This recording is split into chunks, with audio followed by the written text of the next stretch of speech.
Hi guys, welcome back to yet another video. My name is Martin. I'm filming this in my storage unit tonight being Monday night. And today I went to my local comic book shop and I picked up a bunch of books. I hadn't been in the comic shop since, well, it's been about 2 weeks now, over the Christmas and New Year break. Yeah, just didn't have a chance to go in there, so we had a lot to pick up. And my local comic book shop is All Star Comics. It's 53 Queen Street in Melbourne. And what I've done is I've sorted through the books in relation to the books I want to read last.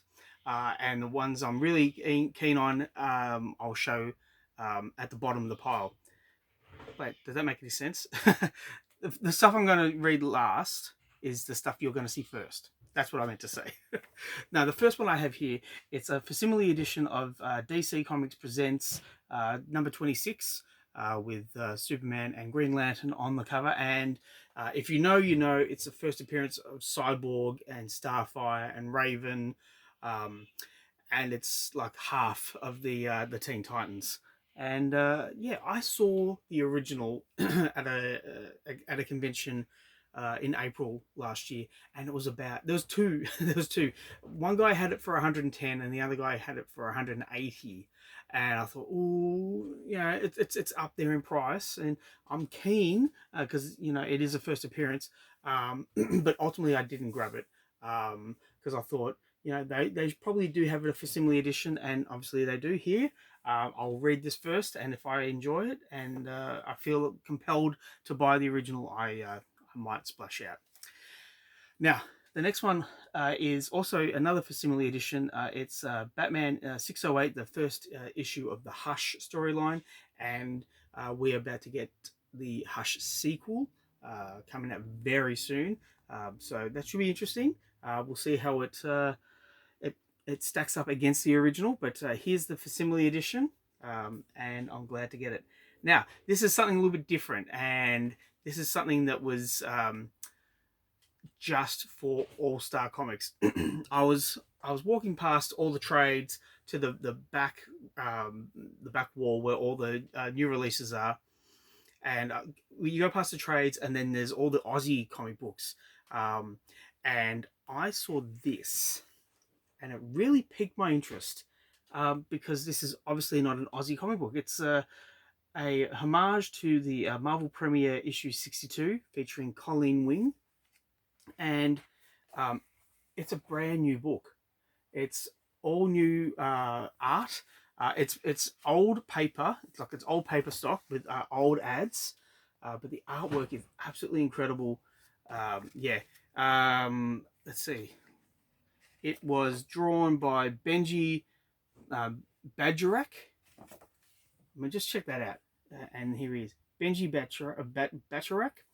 And he's thanking Larry Hama and Doug Munch. But it is called, I don't even know what it's called. So I'll just call it Marvel Premiere Facsimile Edition. I was really intrigued by this. And yeah, I'm glad I picked it up because even though it's at the bottom of the pile, I am very keen to read this and see exactly what it is. Now, we're just going to go through the books because there's a lot of books. We have the last issue of Conquest 2099, issue 5, and this guy here is Spider-Side 2099. It's all Spider-Man centric characters with the title 2099 put next to it. This was a bit of a dud series. I was very disappointed. I thought set in space we could have Ravage, but no. It's all Spider-Man and Dracula, and ultimately I just didn't care. Next up we have Flash issue 16, and yeah, the Flash family have been in Sakaris, the world of Sataris for like 6 issues now, and the story is just going nowhere. It's just treading water. We haven't even seen Warlord. I don't understand what DC are doing with this book, because it's a nothing burger. It's really disappointing, because like 17 issues ago, it was at the height it had been in ages, and then it's just taken a sharp fall in quality. But I will say that the cover is nice. Another thing, another issue of the cover is nice, but the interior is just dog meat. It's Fantastic Four, issue 27, or issue 720. Lovely cover. I haven't read it yet, obviously, because I only bought it today. But yeah, I have not been feeling this run by Ryan North. Looking at the letter pages, people love it, and Ryan North has now been given the Doom storyline. So obviously Marvel have some faith in this guy, but I just feel as if there's nothing there. It's bland, soulless, all science, no fun. It's just I'm hoping that when the movie comes out, that there's a new creative team. I pray. Now, this series I was keen on. This is issue 4 of Creature Commandos, or DC Horror Presents Creature Commandos. Just this series felt like it just took a little bit too long to get the motor running. It's fun. It's monsters. It's as fun as you're gonna get. But yeah, you have this book, you have this, and then you have this. I've not watched this cartoon because I don't watch a lot of cartoons, but this looks like a lot more fun. But it's okay. I'll continue to get it because it is somewhat enjoyable. Now, I'm taking a chance on this. It's What If Galactus Transformed the Hulk? Written by Groom and art by Medina. I think it's Angel Medina. Let me just have a quick look. See if I can find it real quick. Land Medina. Sorry, Angel Medina. Land Medina. Okay, and this looks like a Ron Lim cover. Now, there's like 5 issues of this coming out, and each issue is a different character. So, yeah, could be fun. And really, that's all I'm wanting. I'm just wanting some fun. Now, this has been fun. This is Space Usagi. It's issue 2 of 3, White Star Rising.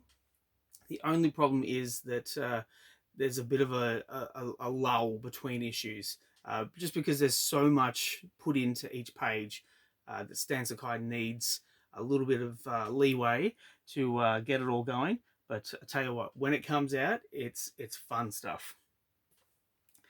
Now, what we have next is Shazam, issue 19. Yeah, I was really keen on Josie Campbell's take on Shazam. I just feel as if DC, much like The Flash, are just letting this series just play out, and there's not a lot to it. It's still fun. The artwork at times can be nice, and then it can be a little bit jarring.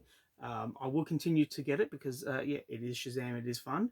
But yeah, there we go. That's issue 19. Now, I'll show these two back to back. It's Batman 155 and 156 by Chip Zdarsky. As I said earlier, the Hush sequel's coming out with, I think, 158. Yeah, I think it's 158. And I think Chip Zdarsky's run is going to be kind of forgotten to the ages, which is somewhat disappointing, because I've only just gotten back into it and there's a lot to enjoy about it. I am having fun with it, but I think just everyone's waiting for the Hush sequel to come out. The next one we have is Absolute Wonder Woman issue 3 with this intriguing cover. I did enjoy the second issue. The first issue was good. It was good. The action was very good. The second issue dealt more into Wonder Woman's upbringing and just what's going on in Hades. And this, yeah, I've got faith in it. I'm looking forward to reading it, and yeah, I'm sure it'll be somewhat fun. Next up, we have issue 4 of Creepshow, This is just a horror anthology. Well, not just a horror anthology. Horror anthologies are always fun. This is by Image, and I will continue to support it because, you know, horror anthologies, it's what I love to read. And yeah, there we go. Now, a book in a plastic sleeve. It's issue 3 of Blade, Red Band. I ask this every time I get one of these books. When you get it, do you cut it and read it? I'm going to take these home. I'm going to cut all the sleeves, all the plastic sleeves, get rid of it. Comics are to be read and enjoyed. Don't look at the slabs behind me. But yeah, this has been fun. It's just, again, the release dates, it's just taking a little bit too long. And I think it just kind of, it hurts the story. And also, there's no need for these plastic bags. You know, there's nothing in the interior that is, you know, not for kids' eyes. It's comic books. Like, unless you're going to have like really hardcore graphics in here, there's no need for the plastic sleeves. Now, again, I'll do back to back because we have issue 16 and 17 of Daredevil. And I have to ask, the series, the mini series is called Introductory Rights. This is the 17th issue of Introductory Rights. I thought it was just like a 6-issue series within the series. How long is this going to go for? It just seems like it's just going on, and there's no real end in sight. It's just, this happens, and then this happens, and then we have Bullseye, and we had Kingpin, and Kingpin had these powers. He was possessed. And then there's a whole thing with Elektra, and she's also Daredevil. It's just everyday stories, and there's no real end to it. That being said, though, the artwork is really nice. Next up, we have Sam and Twitch Case Files issue 9, and I will continue to say this: Image are they're the GOAT. In terms of pricing, $2.99 for this. It's got a hardcover. The interior is, I'll show you, just gorgeous to look at. Great paper stock. I don't know why Marvel and DC aren't watching what Todd McFarlane's doing here and saying we need to do the same. Because if Marvel and DC did books in this nature at this price point, they would kill it. They would absolutely dominate the industry. But we're continuing to go the way we go with Marvel and DC, and they're bringing out books like this. XFactor, it's a good read. It's a fun read, and that's all I'm wanting for XFactor. What I'm getting at is that the paper stock is kind of flimsy, a little bit like toilet paper, and the art, like the coloring, is dull. It looks dull. It's just like look at that. Like, there's nothing that really stands out other than the cover, and maybe that's what they're going for. They want you to get the Greg Land cover, and who cares what the inside looks like, which is disappointing because I am enjoying this series. As I said, it's fun. It's kind of you read it and there's no weight to it, but that's the whole point. It's like a it's a what's the word I'm looking for? It's a take on pop culture and the fact that we go from one thing to the next and there's no real weight to anything. It's all just recycled and it's all just churned up. But I think that's the point. Anyway, let's push on. We have Moon Knight, Fist of Khonshu issue 3 by Jed MacKay. This series had a problem with too many miniseries, too many concurrent series running at the same time, too much going on. Jed MacKay obviously had a lot he wanted to tell within a very small space of time, and Marvel said, if you can produce all these series, we can bring them out concurrently and we can make a ton of cash. The quality is there. The art is just, very, very nice. I just think that Marvel needs to slow down with the Moon Knight and just bring out one series. Make it the best you can. And this is pretty bloody good. But yeah, make it the best you can and then bring it out every month. It's a recipe for success. Now, what we have next is Werewolf by Night issue 6, again in the red band, in the plastic sleeve. I'm going to take this out, I'm going to read it. This has been a really fun series. Every issue, it just seems to just bring something to the table, something for old Werewolf by Night fans to enjoy, and something for new fans to enjoy. Now, I mentioned this earlier, the One World Under Doom. Here we have the cover for it, and yet again, Ryan North writing. You know, we can't win them all, but if you're a fan of the 2099 series, the Doom 2099 series, Marvel already did it, and they did it a lot better. It hasn't even come out yet. I can already tell you, the Doom 2099, One Nation Under Doom, infinitely better. Next up, we have Cable, Love and Chrome by Gary Propose. This is the first issue. Yeah, I don't know a whole lot about this. It looks somewhat interesting. I guess I'll just have to give it a read to find out. I am a fan of Gary Propose. He can certainly tell a fun story when he puts his mind to it. Next up, we have Epitaphs from the Abyss, issue 6. I don't know who's done this cover. If you know who's done this cover, please let me know in the comments down below. But yeah, just a great, fun series to read with top-notch talent. And this is by Oni Press. And I am very much looking forward to reading this. Now, I only have a few more to go. So next up we have Avengers, issue 22, again by Jed MacKay. Now, Karami, what is his first name? Farid Karami. Excellent art. I can already tell you, if you want to see some really fun work, yeah, just fun stuff, and really nice. I predict that 2025 is going to be the year for Farid Karami.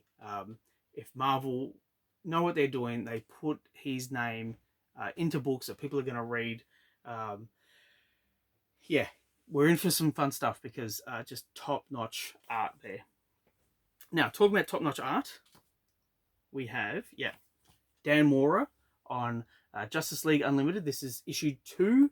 I read the first issue and it just felt like there was too much going on, and there was way too many characters to really make me care about any central core Justice League team. It just felt like it was just this and this and this, and just everything was going at 100 miles an hour, and yeah, I couldn't catch up.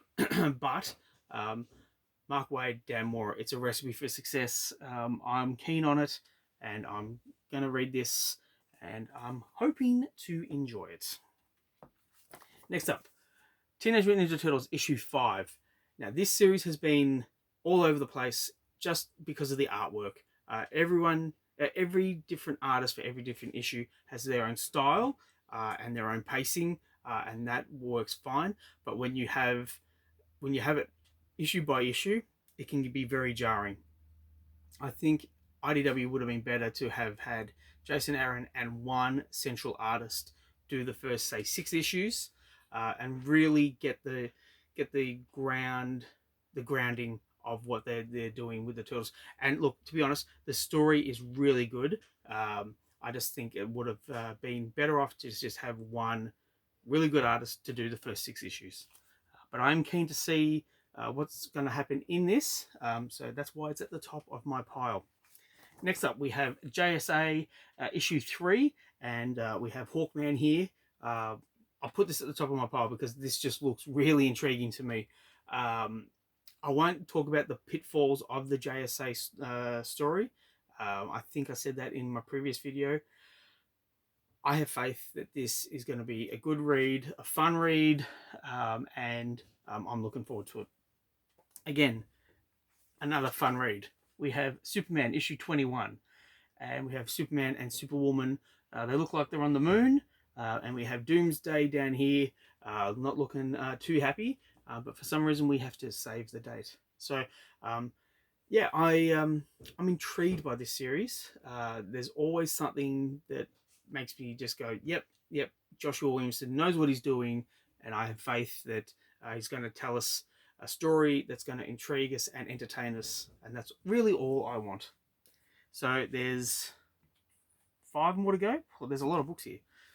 We have Return of the Living Dead by American Mythology Productions. I bought this because of Mark Spear's Monsters, which is, I had the first issue of that, and that is going up the hot list. It seems every week everyone still wants Mark Spear's Monsters. I really enjoyed it, but I didn't get it down on my ongoing. But I saw this and I thought, yeah, I want to read this. I want to see what this is about. So the artwork is very cartoony, unlike the Mark Spear's work, but I think that could work in its favour, and I'm looking forward to reading that. Next up, we have Hell Hunters issue 1, and this has I think the World War One Ghost Rider. I think that's World War One, or could be World War Two. No, it's World War Two. It has to be. I don't know anything else about this other than, yeah, we've got Bucky and Nick Fury and Howling Commandos and Wolverine. So, you know, kind of a recipe for fun and success. And I'll put that at the top of my pile to read. And that's Hell Hunters issue 1. Next up, we have Green Arrow issue 19 by Jeff Condon. And this is really intriguing because Ollie is an absolute jerk. But when he steps up to be a superhero, you sit back and you go, "Yep, that's the Green Arrow that I love." This is Green Arrow is an interesting character for me in that I read his 90s series after the fact, and I had to chase every single issue, just like not like. I didn't get them online. I had to find them at conventions and swap meets and things like of that nature, places of that nature. And I did. And every issue I read, I seemed to just really enjoy Ollie and Speedy and his son. What the heck was his son's name? I can't remember now. It's been a long day. But what I'm getting at is that this is a series that I will continue to read because there's always something for Green Arrow fans to kind of gravitate towards. And yeah, there we go. Now, 2 more to go. Now, we have Captain America issue 16. This is the last issue of the series before they relaunch it with the Sam Wilson Captain America. All Star Comics had a couple of copies of Sam Wilson Captain America. I didn't pick it up because I thought it was in my standing order, but that's okay. I'm going in later on, in the next week or so, and if it's there, I might pick it up. But I am a fan of last issues. I love to see how these books end, and there's a nice little bit by JMS here. This is his last page, and he has a little thank you note at the bottom. That's what I like. I like to read that. So I'm looking forward to reading this, and that's why this is almost at the top of my pile. This is at the top of my pile. Batman, The Long Halloween, the last Halloween, issue 4 of 10. What I love about this series, and I know I said about like with the Turtles series where there was an artist for each issue. Whilst I don't think that works for the Turtles, I think for this series, that does work, because every artist is they're not replicating Tim Sale's art, but they are showing their love for their friend Tim, who has since passed on. And here we have a beautiful cover by Tim. Now, no one can replace him. No one can emulate him, but this is purely a love letter to Tim Sale, and I'm very keen to read the rest of the series. Yeah, so issue 4 of 10. So we've got, another 6 issues to go. And I'm just intrigued to see where they take the story, and I'm intrigued to see the artist's interpretation uh, of the Long Halloween. So that's on the top of my pile for tonight, and that's the video for today. Thank you for sticking with me. I know this has been a long one. Please let me know what you think in the comments down below. Please like and subscribe if you wish to. I'd really appreciate it. Thanks for sticking with me as always, and I'll catch you in the next one. Bye.